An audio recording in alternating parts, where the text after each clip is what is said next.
이제 이 애굽이 하나님의 심판을 받게 되었는데, 이제 10번째 재앙을 향해서 나아가고 있습니다. 이제 10장에서는 8번째와 바로 그 9번째 재앙이 이제 등장하게 됩니다.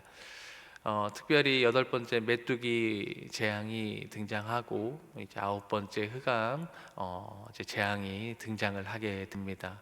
근데 바로 이 지금 오늘 방금 읽었던 말씀은 바로 메뚜기 재앙을 당한 바로의 모습을 보게 됩니다.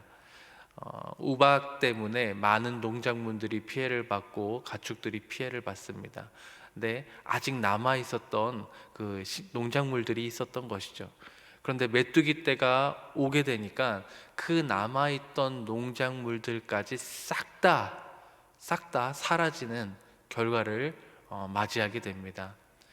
계속해서 완악한 마음으로 하나님의 백성들을 광야로 보내는 것을 거부했던 이 사람이, 이 바로가 다시 한번 자신의 처한 상황을 보게 되면서 이렇게 이야기했던 것입니다. 우리가 읽었던 16절 17절 말씀인데요, 거기서 이렇게 분명히 말합니다. 바로가 모세와 아론을 급히 불러 이르되 내가 너희의 하나님 여호와와 너희에게 죄를 지었으니, 내가 죄인이다, 내가 죄를 졌다, 너희와 하나님 앞에 죄를 졌다라고 하면서 그의 마음에 회개의 마음이 불러 일으켜지는 것을 보게 됩니다. 그러면서 17절에 이렇게 말합니다. 이번만 나의 죄를 용서하고 너희 하나님 여호와께 구하여 이 죽음만은 내게서 떠나게 하라. 사실 지금 이게 처음 있는 일이 아닙니다. 벌써 8번째 재앙을 맞이하면서 바로는 계속 이 모습을 보여줬던 거예요. 반복해서 백성을 보내주겠다 했다가 안 보내주고, 보내주겠다가 안 보내주고, 그리고 자기가 피해를 당하니까 다시 돌이키고, 피해를 당하니까 다시 돌이켜서 하나님께 구하는 모습, 회개하는 모습을 반복적으로 보여주는 것을 보게 됩니다. 근데 이 바로의 시선이 어디에 있었길래 자꾸 이러느냐? 자신이 부리던 그 200만 정도나 되는 종들에게 자신의 시선이 쏠리게 되면 그 욕심 때문에 하나님의 명령을 거부하고 자꾸 재앙을 맞이했던 것입니다. 그런데 그 재앙을 맞이했을 때 자신에게 고통과 고난이 임하면 그 시선이 다시 또 누구에게로 향하는 겁니까? 하나님께로 향하게 되는 것이죠. 이 재앙이 하나님께로부터 왔구나, 내가 또 범죄했구나, 모세와 아론을 향하여서 너희 하나님께 구하여서 내가 잘못했으니까 이 재앙을 물러가게 해달라라고 회개하는 모습을 보게 됩니다. 바로 여기에 우리는 하나님을 향한 온전한 신앙을 우리가 배워야 합니다. 그것이 무엇이냐? 우리는 우리의 마음과 우리의 시선을 날마다 하나님께 두어야 되는 줄 믿으시길 바랍니다. 우리의 시선이, 우리의 마음이 하나님께로 향할 때에 우리에게 구원이 있고 우리에게 기쁨이 있는 것입니다. 그런데 자꾸만 우리의 시선과 우리의 마음이 다른 데에 돌려질 때가 많이 있죠. 특별히 나에게 조금의 유익이 있을 것 같다, 나에게 어떠한 즐거움이 있을 것 같다 하는 곳에 항상 우리의 마음이 쏠리는데, 영원한 즐거움, 영원한 구원이 있는 하나님께로 마음이 쏠릴 때보다 오히려 일시적이고 잠깐 아주 작은 유익을 줄 것 같은 그곳에 우리의 마음이 쏠릴 때가 많이 있다라는 것입니다. 인간적으로 보면은, 오늘 보여주는 이 바로의 모습을 보면 사실 하나님께로 마음을 돌이킨다고 용서해주고 싶은 마음이 사실 안 생기는 게 인간적인 마음이었을 것입니다. 벌써 8번째입니다. 반복해서 똑같은 죄를 저지르고 잘못을 저지르고 있는 게 바로의 모습이었습니다.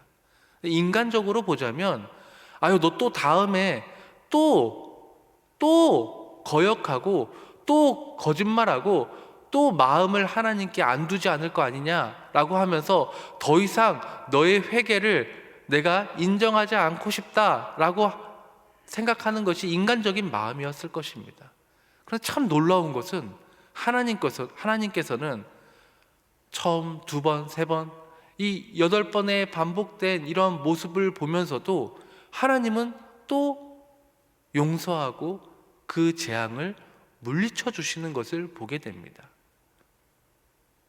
자신의 백성도 아닙니다. 이방 민족입니다. 선택받지 않은 바로였습니다. 애굽의 왕이었습니다. 그럼에도 불구하고 하나님께서는 자신의 백성뿐만 아니라 모든 민족들 중에 구원을 베풀고자 하는 그 길의 문을 열 때에 항상 회개라는 방법을 사용하시는 것을 우리는 보게 되는 것입니다. 그리고 하나님은 회개하는 자가 그가 범죄자이건 착한 사람이건 어떤 사람이건 하나님께 마음을 돌이켜 회개한 자는 어떤 사람이든 용서해 주는 하나님인 줄 믿으시길 바랍니다. 그 사람이 아무리 큰 죄를 졌더라도, 그 사람이 작은 죄를 졌더라도 하나님께로 마음을 돌이키면 그 어떤 죄를 지은 사람이라 할지라도, 그것이 처음이 아니라 반복된 죄악이라 할지라도 다시 하나님께 마음을 돌이키고 다시 하나님께 시선을 돌려서 회개하는 자들의 그 회개를 우리 하나님께서는 응답해 주신다는 것을 우리는 기억해야만 하는 것입니다. 그렇게 오래 참으시고 그렇게 날마다 용서해 주시는 분이 우리 하나님이시기에 우리가 지금 이 순간도 하나님께 마음을 돌려 하나님의 구원을 잊고 살아가는 백성이 된 줄 믿으셔야만 하는 것입니다. 이것이 누구든, 그게 이방인이든 아무리 큰 죄를 지었던 사람이든 하나님께서는 날마다 우리의 회개에 응답해 주시는 분이라는 것입니다. 19절 말씀을 한번 읽어보겠습니다. 회개했던 이 바로의 행동에 하나님께서는 어떻게 응답해 주시느냐, 19절 말씀 다 같이 한번 읽어보겠습니다. 다 같이 읽겠습니다. 여호와께서 돌이켜 강력한 서풍을 불게 하사 메뚜기를 홍해에 몰아넣으시니 애굽 온 땅에 메뚜기가 하나도 남지 아니하리라. 아멘. 그 바로의 구함에, 그 바로의 기도에 모세가 중보 기도를 했고, 그 중보 기도를 통해서 하나님은 또 그 재앙을 돌이켜 주시는 것을 보게 됩니다. 사랑하는 성도님들, 이 재앙을 통해서 우리에게 보여주는 하나님의 모습은 우리가 하나님께 마음을 돌리고 시선을 돌릴 때에 하나님은 날마다 구원을 베풀고자 하는 그 사랑의 마음이, 긍휼의 마음이 있다라는 것을 우리에게 가르쳐주고 있는 줄 믿으시길 바랍니다. 우리는 어느 순간이든 내 죄가 발견되고 내 잘못이 발견된 즉시 하나님께 다시 구하면 우리 주님께서는 그 죄악된 우리의 모습을 씻어주시고 용서해 주시고 다시 하나님께서 받아주시는 줄 믿으셔야만 하는 것입니다. 오늘자 날주 누가복음 말씀 보도록 하겠습니다. 누가복음 13장 말씀입니다. 오늘자 날주 누가복음 13장 5절 말씀을 보도록 하겠습니다. 누가복음 13장 5절 말씀입니다. 다 같이 읽겠습니다. 너희에게 이르노니 아니라 너희도 만일 회개하지 아니하면 다 이와 같이 망하리라. 아멘. 예수님의 말씀입니다. 이게 무슨 상황에서 나오는 말씀이냐 하면 예수님께서 이런 질문을 받습니다. 빌라도가 많은 사람들을 학살했습니다. 그리고 그 피가 제사의 제물과 섞이는 일이 벌어지게 됩니다. 끔찍한 일이죠. 이걸 봤을 때 이스라엘 백성의 입장에서는 그 모습이 완전 저주받고 완전히 심판받은 모습이라고 보여졌습니다. 그리고 또한 실로암 망대가 무너져서 18명이나 되는 사람이 깔려 죽는 일이 있었습니다. 그 모습을 보면서 많은 사람이 또 얘기했습니다. 저 사람들이 분명 큰 잘못을 저질렀기 때문에 저런 끔찍한 죽음을 맞이했다. 저 사람들 참 하나님께 크게 저주받은 사람들이다 라고 비난을 했습니다. 근데 그때 예수님께서 말씀하신 것입니다. 다시 한번 5절 말씀 읽겠습니다. 시작. 너희에게 이르노니 아니라 너희도 만일 회개하지 아니하면 다 이와 같이 망하리라. 아멘.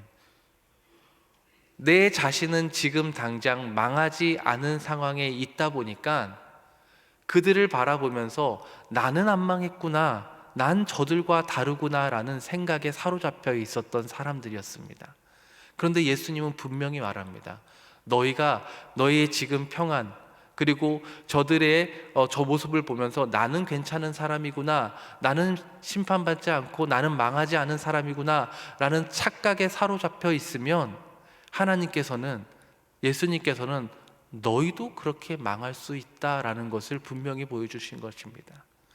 그들의 심판당함 때문에 너희가 우월함을 느낄 것이 아니라 너희 스스로도 나도 망할 수 있는 그러한 죄인이기 때문에 나 또한 하나님께로 다시 마음을 돌이켜 날마다 하나님께 마음을 쏟지 않으면 나도 망할 수 있는 죄인이라는 것을 인정해야 된다는 것이죠. 나의 죄를 인정하고 다시 하나님께 내 마음을 돌이켜 하나님, 나는 죄인입니다, 하나님밖에 나의 구원이 없습니다라는 것을 인정해야만 우리는 살 수 있는, 하나님의 구원을 바랄 수 있는 사람이라는 것을 예수님은 분명하게 말씀하고 있는 것입니다. 누가복음 13장 17절 말씀도 함께 읽어보도록 하겠습니다. 17절 말씀입니다. 17절 말씀 다 같이 읽겠습니다. 예수께서 이 말씀을 하심에 모든 반대하는 자들은 부끄러워하고 온 무리는 그가 하시는 모든 영광스러운 일에 기뻐하니라. 아멘. 예수님께서 이 안식일 날 회당에서 병자를 고치게 됩니다. 이 병자를 고쳤을 때에 회당장이 이런 얘기를 합니다. 야, 왜 안식일에 일을 하냐? 왜 안식일에 사람 고치는 일을 하냐?